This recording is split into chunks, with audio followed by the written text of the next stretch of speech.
Magandang umaga mga kapatid. So ating mensahe po sa mga po ito ay napapanahon. Ito po yung pagkakasala ng homosexuality. Ano po. Ito po yung generic term. Kay babae, kay lalaki. Ibig lang sabihin po nito, same sex. Ito ay ang kabaliktaran nito, yung normal, heterosexual, man and woman. Itong homosexual, parehong kasarian, lalaki sa lalaki, babae sa babae. Ito po'y pinagtatalunan sa panahon natin ngayon kung saan nanggaling yan. Maraming sasabi, ito na po ay galing sa merong biological reason, kanya, na ikay pinapakanak talagang baklakaw o tomboy, wala man ang salita. Yung po ating titingnan sa mga pong ito, mga kapatid, ang pagkakasala ng homosexuality. Hindi mo lang ang Tagalog yan eh. Walang Tagalog actually yan. Ngayon, makikita natin sa Biblia, sa paglalakwa ng Diyos, noong walang panahon, na siya naman lang, ito lang ang babasa natin. Nalaman lang ang Diyos. Then God said, let us make man in our image, according to our likeness, let them have dominion over the fish of the sea, over the birds of the air, over the cattle, over all the earth, and over every creeping thing that lives on the earth. And so God created man in his own image, in the image of God, he created him. Male and female, he created them. Then God blessed them, and God said to them, be fruitful and multiply, fill the earth and subdue it, have dominion over the fish of the sea, over the birds of the air, over every living thing that moves on the earth. Sa lahat po ng nilalang ng Diyos, tayo lamang ganyan. Tayo lamang ang may kapag-res sa lahat ng mga bagay. Makikita natin sa kanyang paglalalang, nilang niyang tao na babae at lalaki. Walang mababasa maliban kung sa dalawa. Male and female, he created them. So, ang pag-uusapan ay ang paglalalang ng Diyos. Dalawa lang nilalang niya. Lalaki at babae. Yun lang po ating mababasa, mga kapatid. Ngayon, kung hindi ka lalaki, at hindi ka, kung ikay lalaki, pero hindi ka lalaki, at kung ikay babae, pero hindi ka babae, hindi ka nilalang ng Diyos. Hindi galing sa Diyos yun. Kung mayroong ibang pinanggalingan yun, definitely hindi galing sa Diyos. Dahil nalagay ng Diyos ang tao, male and female, He created them. At yung male and female, tao yun. So pareho silang tao. Yung isa babae, yung isa lalaki, kanya. Walang nilalang na mas mababa, ibig sabihin, ang babae, tao pa rin yun. At ang lalaki, tao pa rin yun. Male and female, ang pagkalalang ng Diyos. Eh, pagkatamingin tayo sa tinatawag na science, ano po, natingnan po nyo, anong dahilan, bakit lalaki babae? Sabi niya, be fruitful and multiply. Kaya sa panahon natin ngayon, ang lahat ng mga tao yata, 4 billion ng mga tao yan. Bakit? Dahil may babae at may lalaki. Kaya dumami sila, di ba? So isa sa layunin ng Diyos, bakit sila nilalang na lalaki at babae, ay para sa dumami. Kahit hindi sa mga tao, kahit sa mga hayop, may babae lalaki, may purpose doon. Para sila dumami. In other words, pag namatay na yung mga tao nila ng gusto, ipapalit sa kanila. Kaya sila dumadami na yun. Kaya babae at lalaki na yun. Para sila dumami. Yun ang sinasabi ng Diyos, nung siya naglalaan. Magaling sa science, ganoon din. Ang sabi nila, meron daw po talaga mga tao, genetically, sila yung nilalang mga ganito, at nilalang na gano'n. Hindi totoo yun. Dahil pagdating po sa pag-science, ang isang kasarian ng isang bata, galing sa kanyang mga magulang. Yung pong babae, may tinatawag ng chromosome na tungkol sa kasarian. Ang babae, XX yan, yung kanyang chromosome. At ang lalaki, XY. Isa lamang doon ang pupunta sa bata. Kalahati, galing sa nanay, kalahati, galing sa tatay. So in other words, kung X chromosome ng tatay at saka yung X chromosome ng babae, ng nanay, babae ang iyo. Pero pagka nakuha yung Y chromosome ng tatay at tapos, yung babae, puro X lang yan eh. At yung X ng nanay, lalaki anak niyo. Walang XXY, walang XYY, walang gano'n. Kahit ano pag gawin niyo, wala kayong kikita gano'n. Eh, ito yung ginawa ng Diyos. Kaya po yung tinatawag na tunay na science. Hindi lumalaban sa Diyos. Wala pa nakita taong XXY o XYY. Normally ako, gano'n. Ganito po yan. So ito'y nanay, babae yan. Ang kanyang sexual chromosome, XX. Yung tatay, XY. Kaya na lalaki yun eh. Pagka yung X ng nanay at yung X ng tatay, ang nagsama, babae ang niyo. Pero pag X ng nanay at yung Y ng tatay, lalaki ang anak niyo. Lalaki yan, dalawa lang talaga lalabas dyan. Lalaki lang ang babae. Hindi, walang iba, hindi lalaki babae. So in other words, yung mga alanganin, yung homosexual, hindi galing sa natural na paraan. Ito yung natural na paraan ng Diyos. So either na anak mo ay lalaki o babae. Wala pa tayo makita, ano yung anak mo alanganin. Meron tayo nakita gano'n. Pagkasilang nung anak, kumapalatik na yung kamay. Diba? Pagkapangalang ng babae, tigas na siya. Wala namang gano'n. Di ba? Pagkailan ng babae na mo lalabas, yun ang Diyos. Yun ang natural na nangyayari sa limutan. So, ibig sabihin, hindi galing sa Diyos yan. Simple kasi katotohanan, hindi galing sa Diyos yan. Nung nalangin ng tao, ng Diyos ang tao, ang unang nilang niya lalaki. Lalaki nilang niya. Una-una. The Genesis chapter 2, verse 18. And the Lord God said, it is not good for that man should be alone. I will make him a helper comparable to him. Sabay naglalang ng lalaki. Katulad ng lalaki. Anong nilalang ng Diyos? Say natin.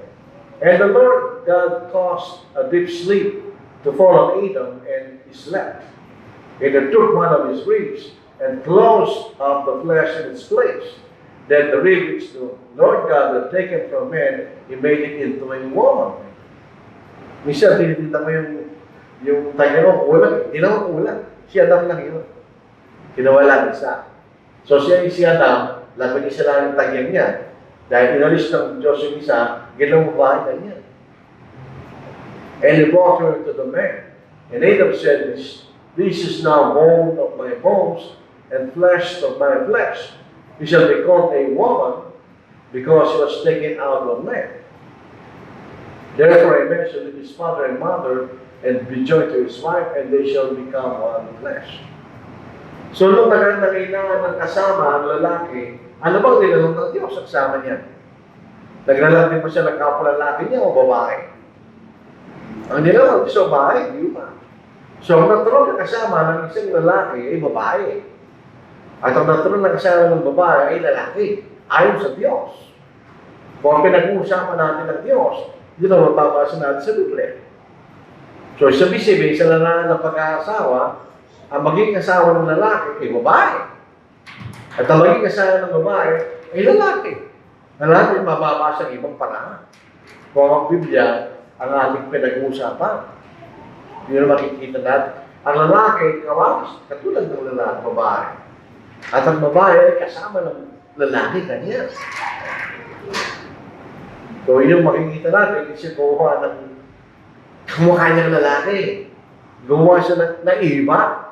Ito'y babae kanya. Kamukha siya, pero naiba. Dahil nga po doon sa binanggit natin kanina, dahil po sa larangan ng pagpaparami. Kaya naiba yung lalaki sa babae. Para sila magkaroon ng paraan na sila ay dumami, yung makikita natin. So, katanggap-tanggap na relasyon sa Diyos sa larangan ng pag-aasawa ay lalaki at ang asawa niya. Tandaan natin, asawa. Hindi lang basta-basta yan. Ito po ay lalaki, babae na may karapatan magsama bilang mag-asawa. Yung makikita natin. Tingnan niya, basahin nasa 1 chapter 7. Yung mga taga-Corinto, mga kapatid, sumulat sila kay Apostle Paul. Hindi natin alam kung ano sinulat nila sa kanya. Pero ito isang bagay na problema sa kasalukuyang panahon na yun.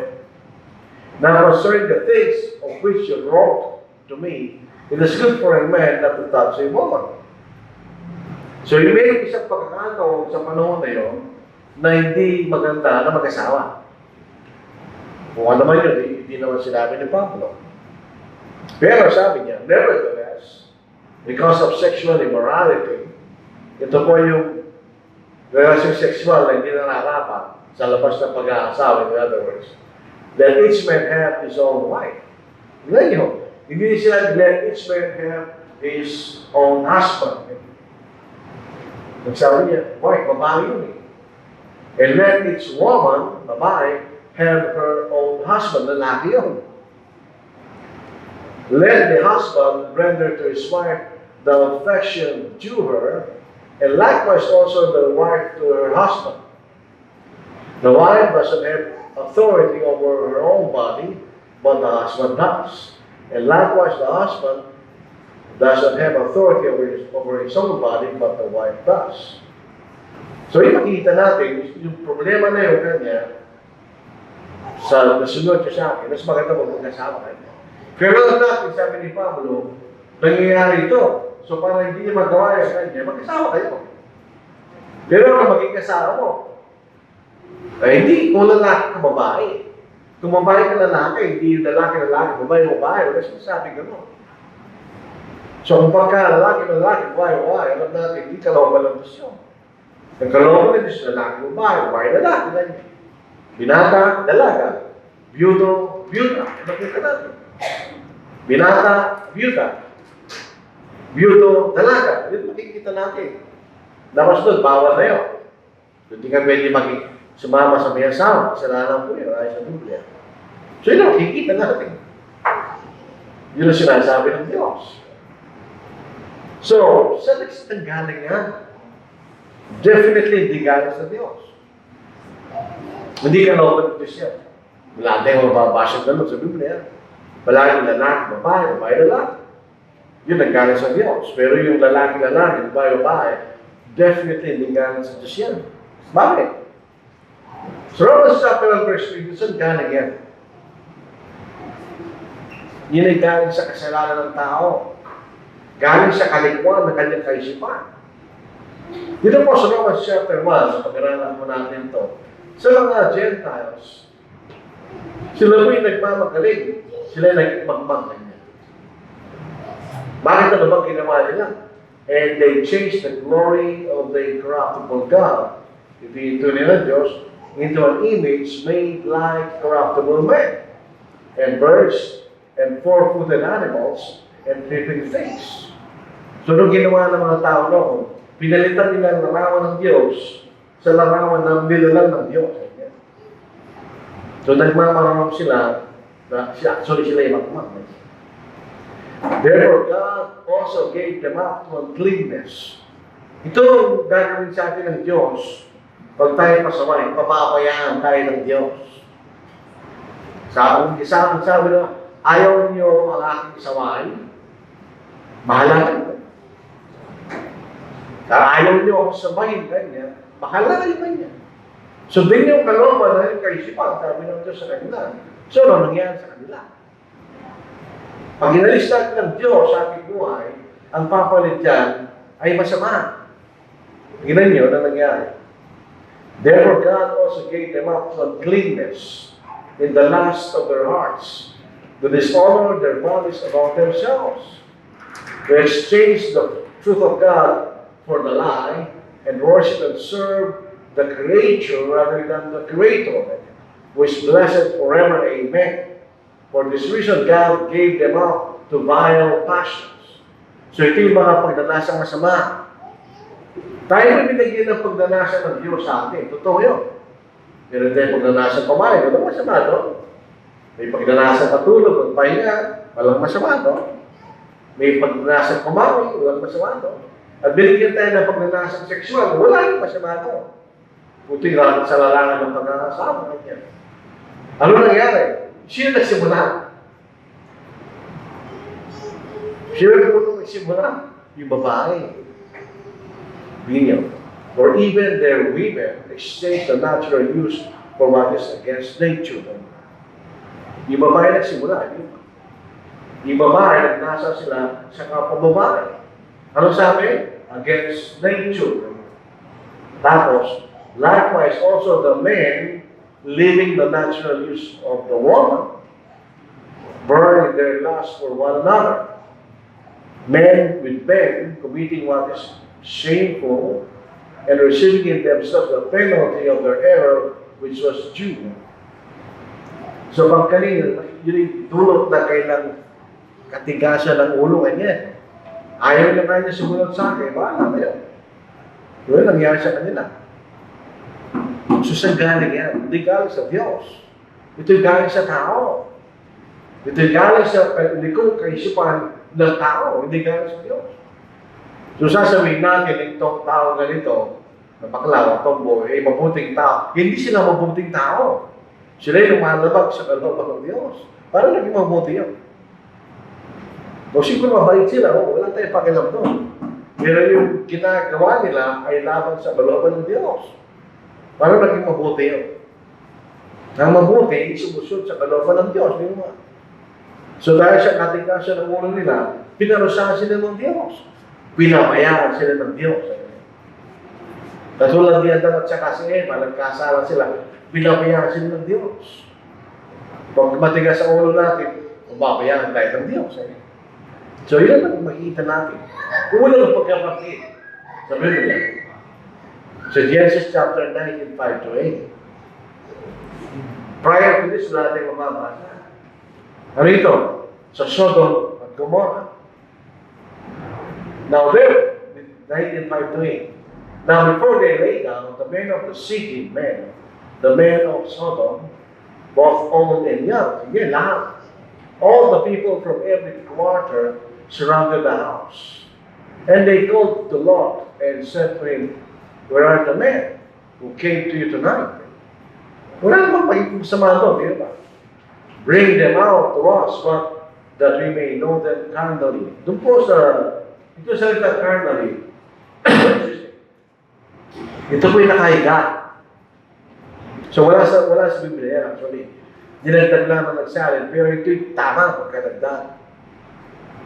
Para makilala mo ang mga tao, wala nang masama doon. Pero bakit sinabi ni Lot, masama yan kayo, basahin natin. So Lot went out to them through the doorway, shut the door behind him, and said, "Please, my brethren, do not do this, do not do so wickedly." Alisin natin carnally. Alisin mo yun. Bakit naging masama yung pakilala mo yung tao? Ano masama doon? Pakipakilala sila, ano masama doon? Bakit minamasama ni Lot? Tingnan niyo sa verse 8. "See now, I have 2 daughters. We have not known a man. Please let me bring them out to you, and you may do to them as you wish. Only do nothing to this man, since this is the reason they have come under the shadow of my roof." Responsibility sila kanya eh. Hindi niya silang gawa ng masama. So, may ibig sabihin ng makilala namin sila. Makilala namin sila sexually. Tingnan ninyo. May dito yung makikita natin nila sa talatang yun. Dito po sa Genesis, chapter 4, verse 1. So, now Adam knew Eve is what? Hindi ba kilala ni Adam si Eva? May bakit ano yung sabihin ng new? Yung salita new, sila nagkaroon ng sexual relation. Ano resulta? And she conceived and bore Cain and said, I have acquired a man from the Lord. Ganon din sa New Testament. Ako na. Walis. So Matthew 1:54, then Joseph being aroused from sleep, did as the angel of the Lord commanded him, and took to him his wife, and did not know her. Hindi ba kailangan ni Jose si Maria? Nilalang niya. Hindi niya sinipingan kanya. Hindi niya sinipingan. Till she had brought forth her firstborn son, and he called his name Jesus. So minsan, yung salitang makilala, ibig sabihin, to have sex, ganyan. Eh dito sa dalawa, wala na masama, mag-asawa yan eh. Eh pero dito, ako lalaki, gusto nila magkaroon ng gano'n. Kaya sabi ni Lord, huwag yung gawa ng kasamaan na yan. Ganyan. So ano itong mga tao dito? Hindi sila tunay na lalaki. Dahil kung tunay na lalaki ka, ito lang makikita natin mga kapatid sa lalaki. Ang babae, hindi pa sa lalaki. Ang kapong babae, pwede sila mag-holding hands sa babae. Walang masama doon. Pag ginawa mo kawin ng lalaki, susuntukin ka niya. Hindi mo gagawin sa kapwa lalaki yun. Masasaktan ka pag ginawa mo yun. Ang pinakamalapit na gagawin ng lalaki sa kapwa lalaki, yung nakaganon. Pwede yung pag-gawin niyo. Pero wala mong kamay niya, susuntukin ka niya. Iba ang nature ng lalaki sa babae, magkaiba sila. Hindi pareho. Sa lalaki, taas talaga yan. Hindi mo hawakan ka niya. Hindi mo pwede hawakan ng kapwa mo lalaki. Susuntukin ka niya. Ibang usapan pag kapwa lalaki. Tignan niyo, hindi sila lalaki. Sila yung alam na natin, sila yung mga bakla. Wala kasi tayo malang pwedeng gamitin, hindi gano'n eh. Yan ang unang pagkabagit ng kasalanan yan sa Biblia, sa Sodom at Gomorrah. So ito po ay kasalanan. Pag ginawa-gawa natin yan, kasalanan. Pero let's clarify. Umisa lang isang lalaki for whatever reason. Mamaya mapapatunay, makikita natin probable na dahilan. Siya naging gano'n. Meron siyang desire sa kapwa lalaki. Yung mismo, hindi mismo kasalanan yun, actually. Kung kinokontrol mo yun, hindi kasalanan yun. Pero pagka in-express mo na yan, sa isang paraan, yun ang hindi kasalanan. Parang walang pagkakaiba yan sa isang tao na gusto niya uminom ng alak, pero hindi niya ginawa, wala siyang kasalanan to. Kung gusto niya manigarilyo, hindi niya ginawa, wala pa rin siyang kasalanan to. Dahil nakakontrol sa sarili niya. So, tignan niyo. Yun po sa 1 Corinthians chapter 9, verse 9 to 11. Do you not know that the unrighteous will not inherit the kingdom of God? Sino yun? Do not be deceived, neither fornicators, nor idolaters, nor adulterers, nor homosexuals, nor sodomites, nor thieves, nor covetous, nor drunkards, nor revilers, nor extortioners will inherit the kingdom of God. And such were some of you. So ilang yung mga bakit ni Pablo rito, ilan sa mga taga-Korinto, ay ganun sila. So makikita natin, meron dating mga ganito sa Korinto. Meron din dating ganito sa Korinto. Nagbago ba sila? Oh, such were some of you. So hindi totoo, ganito kasi ako eh. Hindi totoo yun, pwede ko magbago. Paano magbago yung mga tao yan?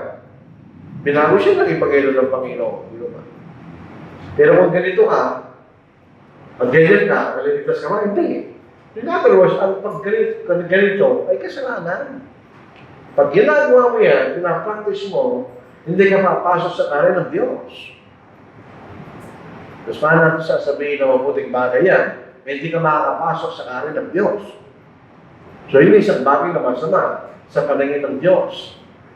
Dito po sa ibang sana, o sa Colossians, chapter 3. Sabi dito, therefore put to death your members o yung bahagi ng ating magkatawan, which are on the earth, fornication, uncleanness, passion, evil desire, covetousness, which is idolatry. Because of these things, the wrath of God is coming upon the sons of disobedience. Nakakatakot yan, the wrath of God. Ang ibig sabihin ng wrath, mainit na galit ang ibig sabihin. Merong galit lang sa loob eh. Pero ito'y mainit na galit, kanya. In which you yourselves once walked when you lived in them. So, tignan nyo, itong mga taga-Colossus, gano'n sila dati ganyan. Pero nagbago sila. Saan yung homosexual na natin? Saan yun? Dito sa fornication. Pagka tayo pinagkipagtali sa kapwa lalaki, that's illicit sexual relation. Kasalanan nyo. Generic po ito eh. Lahat ng hindi nararapat na relasyon sexual. Kasama na yung lalaki sa kapwa lalaki, babae sa kapwa babae, sa may asawa, etc. Kasama na lahat yan. Ang ang salitang fornication, porneia, sa Grego, illicit sexual intercourse, ay ibig sabihin. Kasalanan po yan. Pagdadyan din yan. Sa Galatians chapter 5, 19-20, ganun din. Now the works of the flesh are evident, which are adultery, fornication, uncleanness, lewdness, idolatry, sorcery, hatred, contentions, jealousies, outbursts of wrath, selfish ambition, dissension, heresies, envy, murders, etc. Kasama pa rin ng fornication doon, di ba? So, man with man, woman with woman, o yung mga nagsasama, hindi magkasal, kasama sa salitang yun. So, kasalanan po yan, mga kapatid. Pag ginagawa natin yan, kasalanan talaga yan. Wala tayong magagawa. Balik po tayo sa dito. Bakit kasalanan? Ito ang magiging dahilan. Bakit kasalanan yan? Number one, ito yung laban sa natural na utos ng Diyos sa pagpaparami. Kaya kita mo, bahay lalaki pa yung dumaming tao. Ibig sabihin, pag homosexual relationship, dadayo ba yan? Gusto mo mawala ng tao sa mundo? Simple na. Lalaki sila lang. Bahay sa bahay, pag namatay na sila, wala na. Dahil yung lalaki, sa nga po lalaki, hindi dadami yan. Yung babae, sa nga po babae, hindi dadami yan. So ito'y laban sa kalooban ng Diyos. Laban yan. Against the natural order of procreation. Laban yan. Pangalawa, it goes against God's law of marriage. Bakit? A man and a woman. Hindi man and man, woman, woman. Malungkot po sa ibang mga bansa na katulad sa Romans chapter 1. Pinapayagan na nila yan. Mag-asabi lalaki sa kapwa lalaki, babae sa kapwa babae. Ito yung kasinungalingan. It's a form of lying. Bakit? Ang lalaki, sa lalaki sabi, babae ko ganyan. Sino nilulungo mo? Sabi niya, sino ang babae? Sabi niya, lalaki ang babae. Sino nilulungo mo? Kung ikay tunay na lalaki, magkapagsulto ka sa tunay na lalaki na mangyayari sa'yo. Pag ikay tomboy, at nagkapagsulto ka sa lalaki, mamamatay ka. Sigurado 100% mamamatay ka. Dahil mas malakas ang lalaki sa babae. Eh kung yung lalaki naman, sabihin mo, babae siya. May nakita na ako sa jeep noon. Lalaki ito, magandang lalaki. Pero ano siya, ito na siya, agad ako. Magandang lalaki, mistiso siya. Tapos yung katabi niya, payat na lalaki.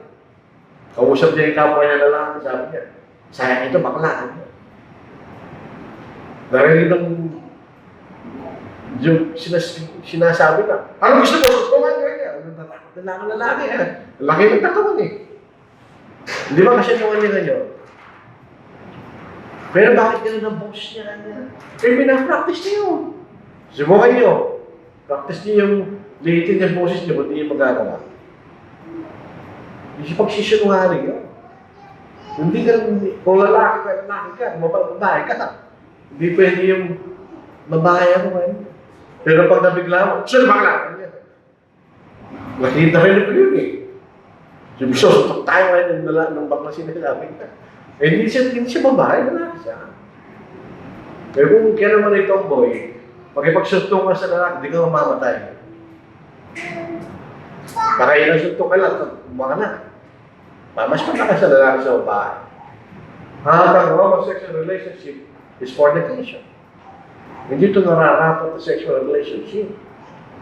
Ang sexual relationship ay pinapayagan ng Diyos sa loob ng pag-aasawa. Outside of that, lalaki sa lalaki, babae sa babae, o lalaki sa babae. Kasalanan pa rin yun. So yun ang dahilan bakit po yun ay kasalanan. Ang kalungkutan po sa sanglibutan ngayon, ang tinatagawin natin yun, hindi masama. Nung ako'y lumalaki, sa bari ko ng isang lumaki, di ba ako nag-aaral, isa lang tao doon. Ang tinatawag na shoki, kaya hindi mo bakla eh. Shoki. Nakano pa rin yun, nakapantalon. Malambot na. Alam mo, nangyayari sa tao yun, pag nakikita na matatanda, kay babae, kay lalaki matanda, magpakalalaki ka, hindi ka man naiya sa sarili mo, ano na. Dumami ba sila? Hindi. Siya lang. Kawawa siya. Pagka nakatagpo siya ng masela na matanda, magsasabihan siya. Hindi ka nang magpakatin mo ka sa kanya. Diba? Patay na yun, matanda sa akin yun. Pero yung pinapayagan na. Ito nakapagtataka, bakit sila tumatangay? Dahil pinapayagan na, tinatagap na sila sa lipunan. Ito po, makikita natin dahilan. Bakit may ganyan? Hindi ito psychological. Hindi siya physiological. Hindi naniniwala doon. Ito'y galing sa isip. Ito'y nade-develop. Eh, hindi, malipas siya. Ayun, nakikita ko na. Hindi mo natin kinikilala na yung mga bata, magaling sila magkaya. Kung may nakikita siya, maging ganun siya. Tingnan niyo, meron kami pinsan, naging ganun siya dahil ginawa siya ganun ng nanay niya. Na wala siyang anak na ng babae. Sinuotan siya ng babae. Eh di lumaki ano. Kala niya babae siya. Ito special psychological. Na doon ko sa kalumaki. Kung lumaki ka sa isang sitwasyon na maraming gano'n, mas probably maging gano'n ka. Although hindi naman lahat.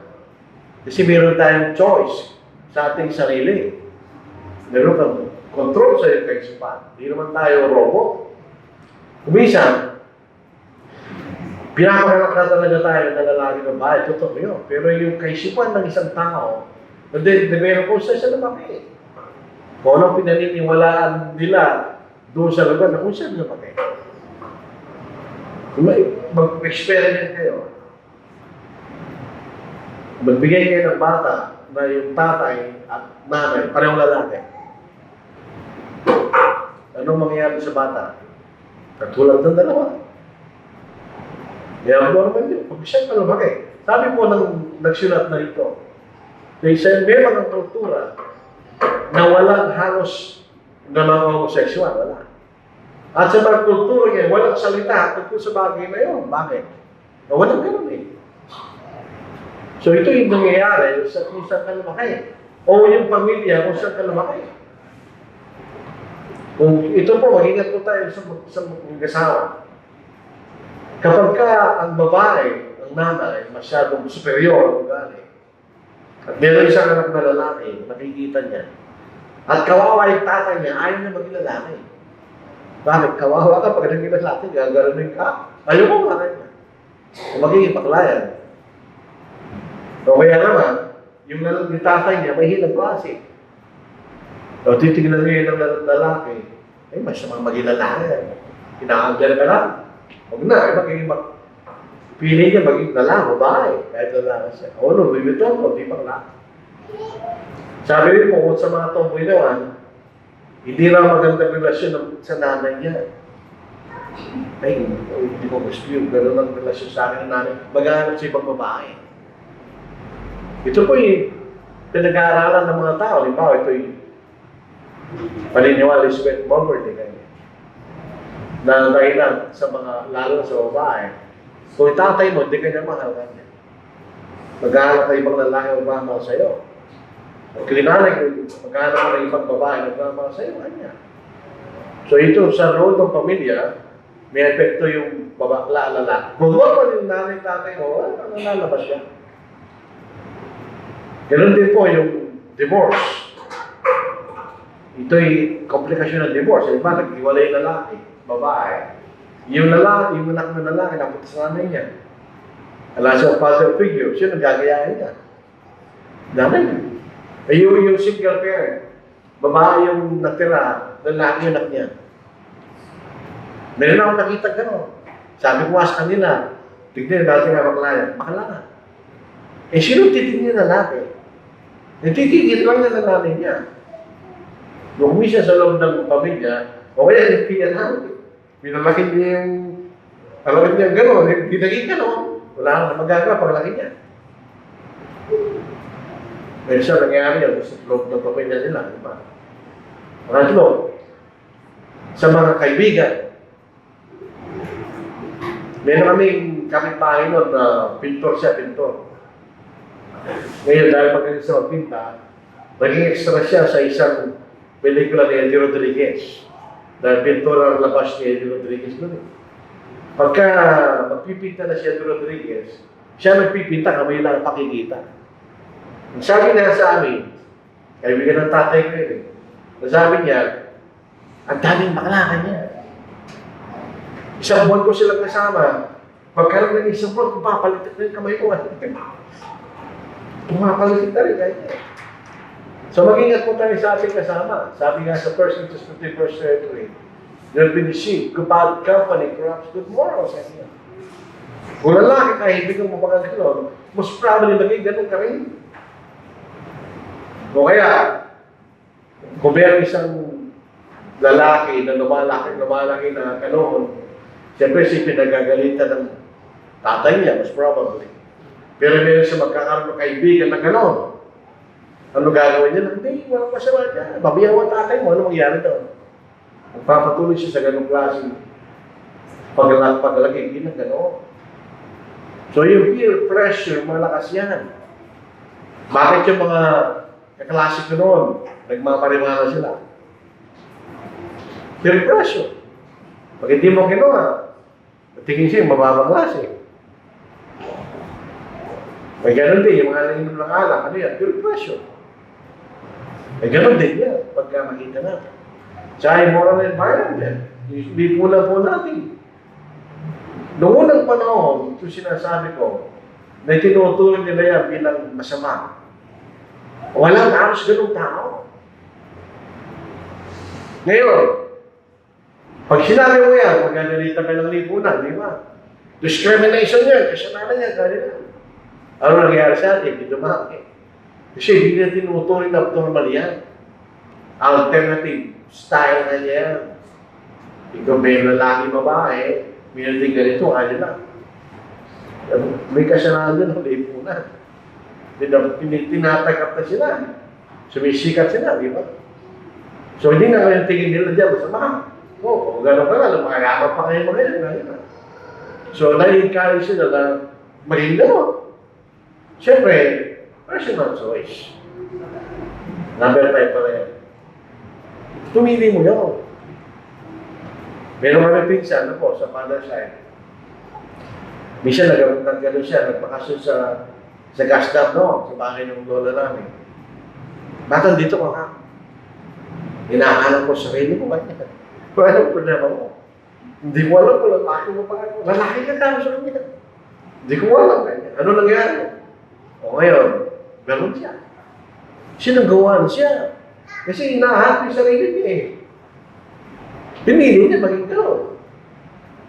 O personal choice siya. Meron tayong paraan na labanan niya kung gusto mo. Nasa sa iya. Eh, pinili mo mag-ganon, sinabi sa Diyos. Ginawa niya gano'n, lalaki, tapos binaliktad doon sa sitwasyon, eh di nagkasala sa Diyos. Mas pasawal pa kayo. Nagpapalit ng kasarihan, physically. Kahit hindi ako gano'n, alam ko masama yun. Hindi natural eh. Ang natural na ginawa ng Diyos, may protection siya sa lahat ng ginawa niya. Katulad po sa babae, Ang babae, malayo siyang magkaroon ng infeksyon kung maayos siya sa sarili niya. May natural na kayo siya ng Diyos. Ang environment sa babae, acidic yan. Para mapatay niya yung bacteria doon. Yan ang marunong Diyos eh. Pero yung lalaki naging babae, wala yung environment na yun. So magkaka-infection ka, di ba? Eh bakit nila gagawin niya? Pakamahal pa, pakasakit pa doon. Tapos hindi pa natural. At baka magkaroon ka pa ng cancer. Yung mga ibang, ano kayo, meron ba silang dibdib? Nagpapa-injection sila ng hormone ng babae. Siyempre, tutubo yun. Magkaka-cancer ka. Hindi man normal yun. May balance ang hormone sa loob ng katawan. So ito po makikita natin, ang ganitong dahilan, hindi yung galing sa Diyos. Galing sa tao yan. Whatever the reason, pamilya, environment, lipunan, yung kaibigan mo, o kaya sarili mo. Pero hindi galing sa Diyos. Kaya ito'y kasalanan sa harapan ng Diyos. Kasi kung galing sa Diyos yan, hindi kasalanan yan. E bakit kasalanan? Dahil hindi galing sa Diyos, galing sa tao yan. Hindi naman po tayo nag-discriminate o pinagtatawanan mo, pero kami siya, hindi mo maiwasan. Pero hindi natin pwedeng tanggapin ang konsepto na homosexuality ay isang ibang paraan ng pamumuhay. Hindi galing sa Diyos yan. Kailangan natin magsalan yan. Hindi natin tanggapin. Pangalawa, hindi natin dapat suportahan ang homosexuality in any way. Dahil pag ginawa mo yan, kasala ka. Ang dahilan bakit ito kumakalat, dahil tinatagat ng lipunan. Dahil naisip hindi masama kanya. Hindi natin pwedeng tanggapin ng homosexuality bilang normal na bagay. Yun ay kasalanan sa harapan ng Diyos. Kailangan natin siya ng ligtas sa pamagitan ng Ebanghelyo. Tandaan natin sa 1 Corinthians chapter 6, dahil sa Colossians. Dahil kayo gano'n, pero sila naligtas nung ipinangalan yung Ebanghelyo sa kanila. At panghuli, ang pagtanggap sa homosexuality ay pakikipag-away sa Diyos. Tandaan natin yan. Kung meron tayong alternative, between homosexual ng isang babae, halimbawa sa mga babae, nagpapaganda ng buho, puntak sa babae. Baka nagkakasawa tayo pumuntak sa bakla. Kasi sinusuportahan natin sila. O ba, service lang naman ang hinahabol mo. Bakit wala pa pwede service doon sa babae at pwede gumawa sa'yo? Kasi piliin mo na lang. Hindi ka pa nagkakasawa sa Diyos. Nasa sa Diyos, walang inisip nyo. Pero pag hiningin natin ang Biblia, ito po ay kasalanan sa Diyos. Kung gusto natin sila mawala sa kalibutan, mawawala yan eh. Dahil masa panatay, hindi naman marami yan, kaunti lang sila. Huwag natin silang suporta. In any way. Kaya na, kung buwisit ako, pag napapanood nila yung, ano ba yung sa Tagalog? Yung programa, yung Showtime, gusto ko ba ito yung TV eh. Bakit? Eh yung lalaki na, yung babae nagpapanggap na, lalaki nagpapanggap na babae, malaki pa sa akin yun eh. Sismuda ng tao. Bakit ganun itong tao ito ako? Sumisikat siya bakit? Tinatanggap ng tao. Siguro, pagpilay ko pa yung isa. O o kaya, kaya naman nagdang kasi kung parang lang naman sila eh. Pero yun naman tayo pwedeng panoorin ng ibang panoorin na makakatulong sa atin. Kaya may influence tayo ng isang bagay na hindi makalaman. Meron isang sikat na tomboy sa Amerika. Ellen ba yun? Pinapanood nila eh. Eh, nakaka-influence sa'yo. Siyempre, ganun yun eh. Sumisikat siya eh. Kung gusto mo sumikat, kaya mo siya. Nadaming gano'n. Pero ito eh, hindi kalooban ng Diyos. Dito nga, itong sermon na ito, hindi ito pabila na sermon. Marami ang regalo sa'yo. So what? Bahala sila mag-aral, kung lang mag-aral ng Diyos. Darating ang araw, susulitin sila ng Diyos. Kung questionin sila. Bakit kayo naging gano'n? Bakit? Hindi ko naman kayo nilalang na ganyan. Ano sasabihin nila? Galing sa Diyos yung ginawa nila? Hindi ito galing sa kanila. Galing sa lipunan, galing sa mga tao na sumusuporto sa kanila. Kaya meron kang digdato, kaya mo sa kagaling. Pero, gano'n siya, hindi ko rin siya iboboto. Bakit? Pag binoto mo yan, makaka-influensya ng tao yan. Maging gaya niya. Tingnan mo kaya niya, si Senadora. Sabi nila gano'n, sumigat siya. Di ba, magiging parang niya para tagapin nila gano'n. Pwede ba tayo makipagkaibigan sa kanya? So ako tatanungin yun, hindi. Dahil ang ating kaibigan may influensya sa'yo, saan gusto mo? May influensya ating mga kaibigan. Ba't siya pipiliin gano'n? Pagsabihan mo siya, gusto mo. Kung kaibigan mo siya, pagsabihan mo siya. Ba't ka ganyan? Hindi mo pa alam, masama yan. Dahil hindi natin ginagawa yun, baka mag-aaral sa akin. Paano kung mag-aaral ng Diyos sa atin? Then piliin natin, ito mag-aaral sa'yo o ito? Yun ang pipiliin nyo. Ito o ito? Ito, wala namang kwenta ito eh. Nakalukuha mo lang tao yan. Pag ito nag-aaral sa'yo, siya Diyos na nag-aaral siya, saan tayo pupunta? Pupunta tayo sa impyerno, di ba tayo? Turuan natin ang ating mga anak, huwag makipagkibigan sa kanya. Dahil may influensya sila. Jubele, lagi turn na, pati parang palantayan nila, mga pentuhan. Eh bakit kung ganitong kaibigan mo, kaya siya niya sumamba sa Diyos? Di ba, pag nabasa niya yung Biblia, makikita niya yung totoo. Kung sarap pa ng Diyos. So ito po yung mensahe lang sa atin, dahil ito yung bahagi ng salita ng Diyos. Itong mga bagay na yan, ay hindi kalooban ng Diyos. Kahit ako, kung ako sa tanongin nyo, bilang tao, siyempre tao din siya. Kapag lang siyang tao. Meron ka palang simpatyas dahil tao siya. Ayaw mo naman siyang discriminate dahil naman siya, kamo. Kaya meron tayong obligasyon sa Diyos. Dahil po tayo lumalaan sa kalooban ng Diyos. Kaya naman kay kabayan yung tao nito nga. Pero siya nagkakasya sa Diyos. Baka naman maging ganyan ka pagka palagi ka sumasama sa kanya.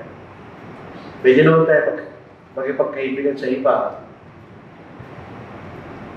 Pero dyan, makapektuan tayo. Gusto niyo malaman? Simple lang. Kung meron kang anak na lalaki,